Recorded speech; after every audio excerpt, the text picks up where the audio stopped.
Doble ingat po sa inyong Christmas shopping mga kapuso, partikular sa Divisoria, tumaas ang bilang ng nakawan ayon po sa PNP. May live report si Cara David. Cara.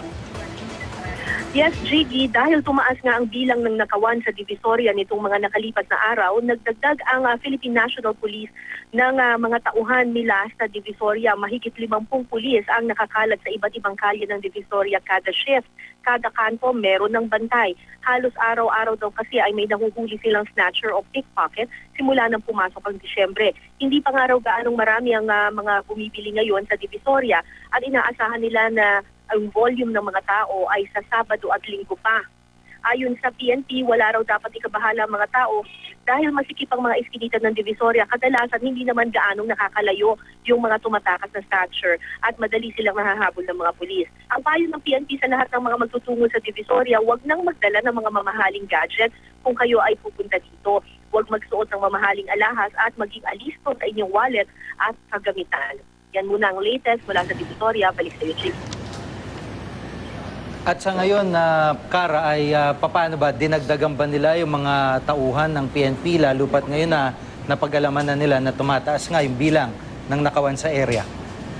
Yes, Jiggy. On a regular day, kapag hindi Christmas season, 30 lamang yung mga pulis na nagro-ronda doon sa Divisoria.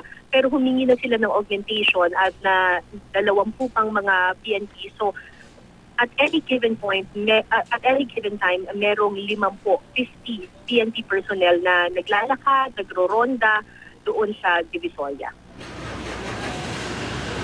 Panguli na lang, Cara, no? Ano yung pangunahing tip ng mga otoridad para sa mga kababayan natin dyan?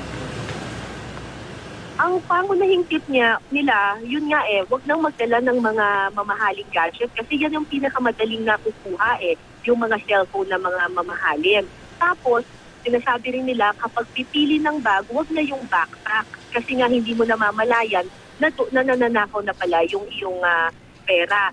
Mas maganda rin daw na hati-hatiin mo sa iba't ibang lugar yung pera na pinaglalagyan mo. Kumbaga, huwag mo ilagay sa isang lalagyan lamang kasi ikaw rin ang magsisisi kapag nanakaw halimbawa yung wallet mo ay wala ka ng shopping money kumbaga doon sa Divisoria, JP. Maraming salamat, Cara David.